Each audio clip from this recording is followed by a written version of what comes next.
हमरा लहंगा से माल चुअता जबरतिया सामान छुअता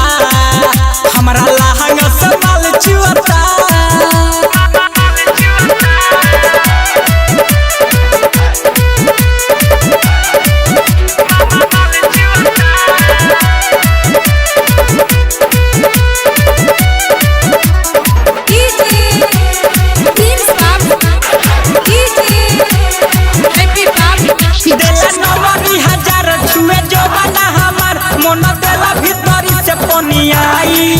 छुए सौसे अलंग गरम कदेला बदन हम मना के कैसे मनाई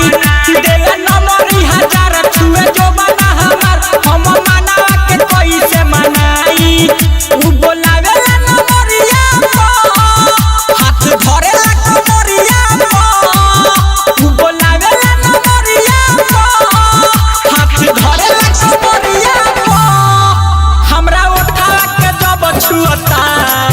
मोर लहंगा से माल चुअता जबरतिया सामान छुअता हमरा लहंगा से माल चुअता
हमरा लहंगा से माल चुअता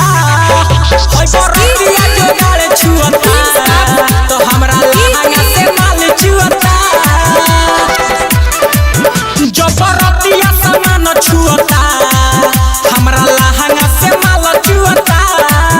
हमर माने नहीं बतिया रे दुनु धइले छतिया रे दुनु नींबुआ हमार छुअता हमरा लहंगा से माल चुअता जबरतिया सामान छुअता